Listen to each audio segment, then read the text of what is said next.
got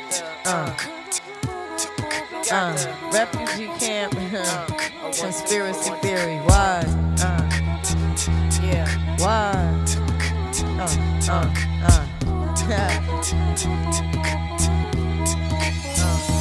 You're just too good to be true. Can't take my eyes off.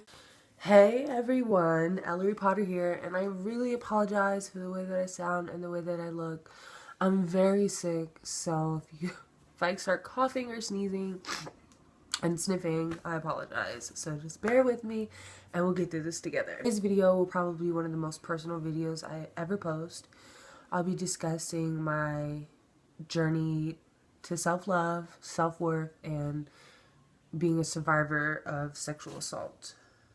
It's very personal, and if I cry, I apologize. I want to start with self-love because for a long time, I was very depressed and I had really low self-esteem, and it was just hard. And I was in and out of relationships with people, and I was always getting dumped, and I could never understand why. I know that I'm a great person. I know I'm a great person, but I always found myself saying, what am I doing wrong? What's going on? Why don't they ever stay? And things had gotten really bad for me, like to the point where I was crying myself to sleep every night, and I was contemplating suicide or even trying to carry those acts out. And I remember just one night, I was just really sad, and I was just crying, and I was trying to pick my brain, trying to find out what was wrong with me. What was I doing wrong? Why didn't these people like me as much as I liked them, or love me as much as I loved them? And it was like I had an epiphany. It was like a wave of realization. I was loving these people, and I was expecting them to love me for me. And it was like a little voice in my head saying to me, how can you expect someone to love you if you don't love yourself? And then it was like I was watching everything replay in my head. I was seeing myself in these relationships, and I was seeing it from the outside in, and I was realizing that I was weak, and I was very just a pushover, and I was allowing people to just really take advantage of me to the extent where I would get broken up with, and I would beg and cry and plead for them to take me back. And it was really made me like disgusted with myself. I didn't want to be that person anymore. Basically, in that moment, I decided that I was gonna love me. I was gonna love me like no one else could. And I began every morning just waking up and telling myself that I was gonna be happy that day. I would go in the mirror and I would tell myself that I was beautiful. I would read more, and I try to basically interact more, try to hang out with friends to just basically get my mind off the things that were making me sad. And it started to work. I could really see a difference in myself. I was smiling more. I was more confident, and it felt good. It felt really good not having to depend on someone to tell me that I was beautiful, and not expecting someone to love me, because I love me. And I realized that I needed those heartbreaks. I needed those people to leave me, because had they not left, I would not be as strong as I am now. I wouldn't have discovered how confident I can be. I wouldn't be here. I wouldn't be talking to you guys, letting you guys know that it gets better, and it's up to you. You are in control of how others make you feel.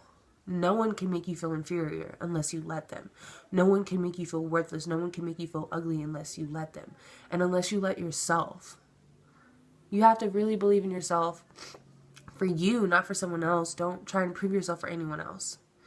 You really have to love yourself. And in doing so, it's going to be a lot of things that you realize that maybe you can laugh at later on. Like, I can't believe I acted that way, or I can't believe I allowed someone to make me feel like that. And that's how I feel. I'm extremely happy. And I love me way more than anyone else ever could. And I'm fine with that. And I'm happy, and I love myself so much, and no one in this world could ever make me change. Lie. It was very hard because I still was allowing certain things to go on, because I'm a good person and I forgive people and I don't hold grudges, and it's really impossible for me to ever hate someone. So I really didn't know my self-worth, I would say, in a way, because I was in this on and off relationship with someone for almost a year, and I think I knew deep down that I wouldn't ever be with them the way I wanted to, but on the surface, I was really just hoping that I could change them, that maybe they could see I was the one, and it didn't work like that. And it took me being stranded because of that person to realize you're so much better than this. You're worth so much more. And I've never said this, but at that point when I was dealing with that person, I just thought I couldn't do better. And that made me angry. I was angry at myself, like, you're a queen. I have to tell myself that. I tell myself, I don't expect anyone else to tell me that. I have to believe it myself in order for me to act on it. Like, you don't deserve this. You deserve so much better than this. Why are you putting up with this? And in order to get over that, I had to cry. I had to let myself cry. I had to let myself feel pain, and I had to let myself be angry, because I knew if I didn't allow myself to feel those emotions, I'd go right back to that person. And I didn't want to do that. I wanted better for myself. I wanted to actually just accept the fact that things weren't going to work out and that I had to give up. I'm really sorry, but because it's really hard caring for a person and trying to continuously prove yourself to them and not getting the response that you deserve from them. And it sucks because then you think you're doing something wrong and you think you're the problem, and you're not. You should never have to put up with that. If someone doesn't treat you the way that you deserve to be treated, then you just have to walk away. You have to really know that you're worth so much more. And it doesn't matter how much you love them. It doesn't matter, because you have to love you first, and you have to love you. This topic is very sensitive, and if I cry, I apologize. I'm a survivor, and I like saying survivor rather than victim, because that's exactly what I am. I, from a young age, was in foster care, and I was sexually abused as a child, and a few years ago, I was sexually assaulted, and no one really knows besides maybe 2 people. At that time, no one really knew until now, because I talked about it on my Instagram, and I'm talking to you guys about it, because as much as this sucks, it's so common, and people are really afraid to talk about it. I was afraid to talk about it because I felt that other people would view me as, like, tainted, or like, view me differently, and I didn't want people to think that there was something wrong with me. I thought that maybe I was too nice, or maybe if I had, put off more of a friend vibe, it wouldn't have happened. I felt like maybe I dressed a certain way, or maybe I led them on. And I don't want anyone to ever have those thoughts. I don't want anyone to ever think that it's their fault, because it's not. And no means no. You don't ever have to do anything that you don't want to.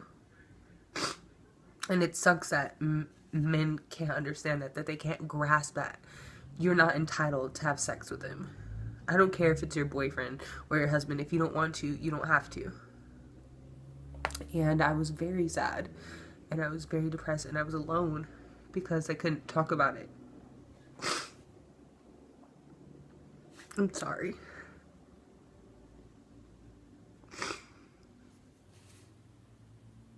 I hate crying. Dogs don't cry. Okay. So I kind of shut myself off, and I didn't like the person that I was becoming. I didn't really talk. I wasn't very social, and that's not me. I'm a very outgoing, energetic person, and I started to slip deeper and deeper into darkness, and I realized that I didn't want that. I didn't want that person to win. I didn't want them to have control over my life. And I was scared to go out, and I didn't want to be that way anymore. So little by little, I started to push myself to interact more. I started talking to myself, telling myself that it wasn't my fault. And I kind of became my own counselor because I'm not, and I have never really been comfortable talking about things like this with other people. Like, I'm very open in other aspects of my life, but things like this I keep very personal to myself, and it's very hard to talk about. So like I said, I became my own counselor. I would write, and I would tell myself that it wasn't my fault, that things are going to get better if I wanted to. I didn't want to be that girl who allowed some sick and twisted person change the person that I was, or determine the person who I would be. And it got better. I don't have nightmares anymore. I'm still a little scared of guys because I know what they're capable of. And I know not all men are like that, but it's not intentional. I really can't help it. And maybe one day I'll get over it, but things got better for me, and that really changed me in a good way because, like I said, I want people to know that it's okay to talk about it. It's not your fault. Bad things happen to good people, and it really just made me stronger because I'm not afraid to say no. I'm not afraid to say no, I don't feel comfortable. I'm not afraid to say no, I don't want to hang out. No, take me home. I'm not afraid to say those things anymore because I have to be comfortable. I don't want to be out of my comfort zone to please someone else, you know? And it's not as talked about as it should be because it's a huge problem, and I feel like nowadays it's more like, oh, well, she dressed provocative, or she led me on, she was asking for it. It's not like that. You don't have, like I said, you don't have to do anything that you don't want to do. It doesn't matter if you're dating that person, you're talking to that person, or you're just hanging out. If you don't want to do it, you don't have to. And I really feel like people should understand that. And I'm here to talk about it. If anyone ever wants to talk about it, just message me on my Instagram or my Twitter. I'll leave those in the description. But I just want to thank you guys for taking the time out to listen to me. I'm not an expert on these things. These are just ways that I learned to cope, ways that I learned to heal myself. And I really hope that it helps. I really want to thank everyone for watching and listening to what I had to say. I'm not an expert or anything.